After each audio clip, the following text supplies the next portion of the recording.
Yaba court charger Omodi Abono any publication of false material would intend to cause fear and panic. And the second one, offensive conduct. We should charge hello to me come part of Chow Kakrama from a womb. You pursue tears and me, you know.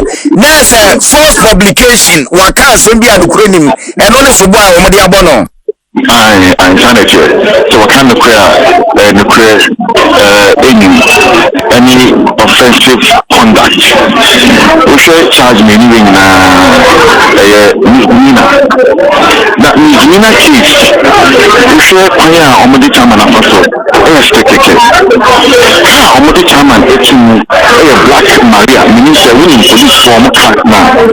Black Maria moving we should Black Maria, Petra, and not diesel. Not with me, Papa. I'm not going to go to you. After the beer, what could you say? There's no court now. You are too hard. Constitution must be fair. Any international beer on their system. If you are not more international, so we are free to court with that. Court every man is now.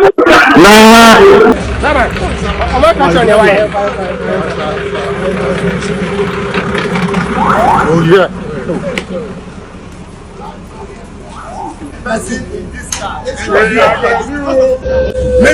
Our has advanced human being.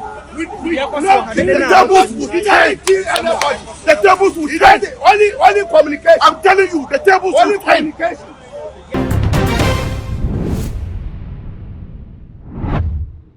I will say Abronye Abronye and lawyer Abronye said we'll be a Sabri, one no Akako Pimu and walk hot na new updates. Yeah, if you move Ababeto Yana say Abronye to me money bill, yeah, I reminded in 2 weeks say Fanukwe, near Fanukusi, our police for Hukum. Now watching me send a sign no Ababe Pimu and walk court Abra state attorney Bob one evidence I know not what the Akako Pimu and walk court one and some much moving out watching in Ra and never bomb on Kaya say a police for at on side their friend Abronye what more action analysis. Everyone you read in a lawyer about one team betrayed baby Abronye one to cry. Who na so sabra me no e ka say de ene Abronye akwakopi mu e wo court ya mo de charge me you e na e bo Abronye e wo court dem ho ene charge a wo mo e de bo no ba ko ene say wo say publication with false materials with the intentions to cause fear and panic na just or the introsem bi atudwa no kra bia enyim na ne botaya na se ne tirimopo ya wo de yes ade ne nyina se wo de hu ani suro e be hye wo manfo mu no e ye charge ba ko a wo mo de bo na so offensive conduct we num no any charges mi no a wo mo e de bo Abronye abra okokopie mu e wo court tidan ka ne lawyer no e kire se sa charges mi ni we no e ye misdemeanor cases e na wo mo de abo Abronye no enye criminal cases de be ya woman granted Abronye bill na ka won kofie na afi woman onfifie no report na so state attorney na plead judge na say won pene ema ye ma Abronye bill ye mum ye mfa no ema police fo na won mfa no enkonkosie se na ebeye na evidence na woman ehwehwe na Abronye kofie a ahwe ya na watimi de nsa kokan ka evidence ni na afi ho akwakoye den e de amom na busunya ne ganafo e kasa fa ho ene ekwan ya ye fa so ye de Abronye ebe piemu ewo court dem ho enne Accra Circuit Court 9 eho enene Abronye ekokopie na wo hwese ne yede no atoka yantam Black Maria eno na we sa aka no eye cells on wheels ni bi ha sa aka ni bi ena yede Abronye tumu aga bi e twese sa aka no eye ka yede hardened criminals for enegum comfortatory ama obi a wabokro no eze ne kro no wabona no ohye pa ye hwehwe da che na ye hunu no wo no sa afo no na se ye chi wo mo a anka yede wo mo gu sa aka no na so Abronye nipa ba ko pei na ye kukuro ka ya ntam se ne ne tumu ne treating se criminal bi no no Ghana fo bi e kasa kire se no de entwa ye kura wo matietie Abronye fa ho de so na busia Abronye na ye nimu no enne wo hwe ne dimi na odi kopie mu e wo court dem ho ne se ne papa ji ne kulu high na waje ne club CDS ne kaki so na handcuff egu ne nsa na se ne ka Abronye ye nimu no pa na se ne ka Abronye etna wo hia TV na no dendende na enne we say ne wo sidi afri kai mu na ye gyina no banku ne fa na so say be ma ayem bebusia ma ye nkone nkobo eni akohoma na ye course so e wo course dem afa ni MPP fo ni bi ne titiri any youth organizer no ekopie mu e wo ho mo sisa bo so ekopie mu ho bi Abronye lawyer e kasa ye e de ensam atudwa ye nkotiri nyina na ye ma ye ba ya be de akire nkomo ni ye sha ase de a eja wo panyina ye fra ne se kwa me bafo kopie mu obono regia wona na MPP amanyeko wo so ma wona no oti breakers aboda wo mo ano rempema se du eja wona ne chamaya bibie ka ebe na bambudo na afra na Abronye DC wo panyina wo kopie mu wo koto ne ba se no kopie mu wo koto na se tempanyini wo ba se di wo sikasa na so wo kasa ntumi aso wo ka kidi pa bi na ne nsam na so de bom da kasro se to beto wo koyem wonim se wo ye wo so ba na se bia wo ye fama wo furu babi e na wo de wasema ba ba fro na wo nya ma ne nkoda wo se ka de wo ye se se so bo na tetri wo ntina ne wo temase a wo bobo na adwene de mankrofo saa na sansem ni bi ne yese ba ko na no akwakopa akoi ka de abra na sambra ye kasa ye ntimi nkyere ye people se wo no panyine no koya na mfitri yeso na se no akopie mu e wo koto ye na ma fi na sane na de ba mu kasa kyere sai Abronye so wo no kro nya ko be pa no wachi so nya Ghana ni bio Ghana fo mu sori o ada de be bo na ko no waye ina nipa bi tata no nipa bi ya na de ba ha boy bi preso wa jeje fe eti afi de wo nya amanani a akwo be ko no akodi aduro se de be ya ko be ka ho no ma Ghana bio na no ho adwono na fe watimi abo ne bra afi de atu ya ne se police fo ayiri se tu wo mo ko chi no wa ya so ya de ko benkum ya de ko nifa na ne mra ni mfa se wo di kwa de kuruma yinim di mani ko wo ma kire ka no mu ho panyini eni akote se wakopie mu wo koto ne yese ntwoni kwabrisia ina de ne adi sam na chinsi akwaba Eju so doko na ene koto ban ina Abronye de bepie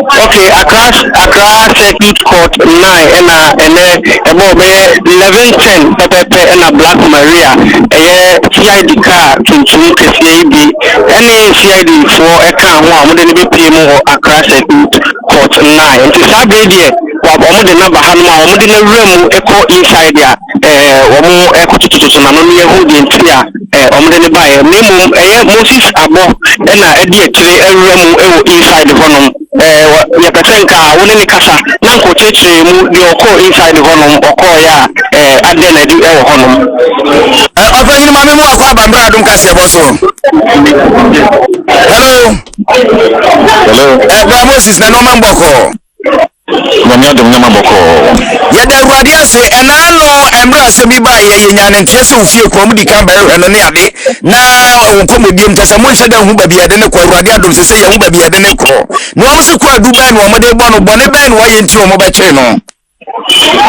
yo mechia chifuna ya court charger omodi abono any publication of false material would intend to cause fear and panic and the second one offensive conduct which a charge hello twenga me pa chocha o kakra ma me frama wom ye pesi eti asem ni ye ntino na se false publication wa ka asem bi anukurenim eno ne sobo a omode abono I sanity. So what kind of any offensive conduct. We should charge me anyway misdemeanor. That misdemeanor case. We should pay Omodi Chairman also. Omodi Chairman to Black Maria meaning the winning police form card now. Yeah, Facebook kura ka kase na ayi omodi bi call Nancy akwatia Nancy ano. Thank you. We are correct now. Akwatia Black Maria moving cell. We should Black Maria. It's like not diesel iron. Not with me papa. I'm not going to go to you. After Ubia, what could you there's no court now. You're too hard.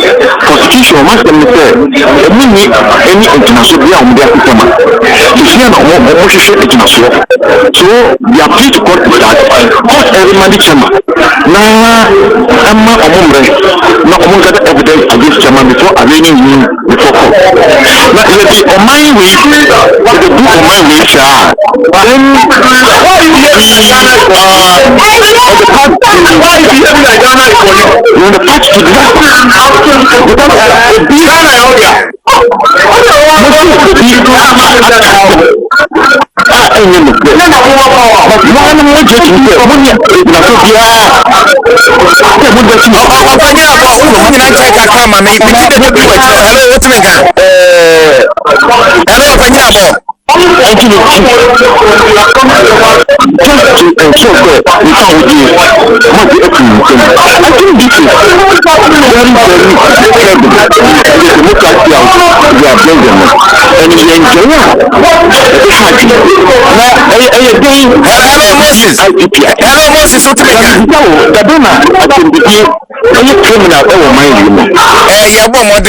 path to Moses Abronye and African Comedy. Over Facebook, Abronye, was a coolie high, was a coolie high over Facebook, and was a cup tea, and he been a handcuff at Tonesa, and a black Mariano, and in the Jahon Sakana, Tintin Cassiano, and in the Jahon Temuno Frisia, Yadi Uncle Fogunes, and Yadinakura Koto. A two Moses Abana, just Wakan send you moon, say, in food show and what Wagana this year. I in a misconduct. Why no mabia ensem fatanti sa no man no makabu mu a wo made ho so boabo ne tie bo mode sie sabe tia ka ne to ba Facebook Abronye na ye Africa I was a khaki trouser na wusi format why din wonu ni khaki trouser ene top tea ene channel fita ena ne neck na a black was there we trim push the hunimum was ship coolly high ene handcuff done sa why din ene ja wodi kuvremu e wo koto nti e bo mode se Moses abo yes sabe tia sa aka na afide ko so bia na wode won se mapedwe nkekwa nti o mo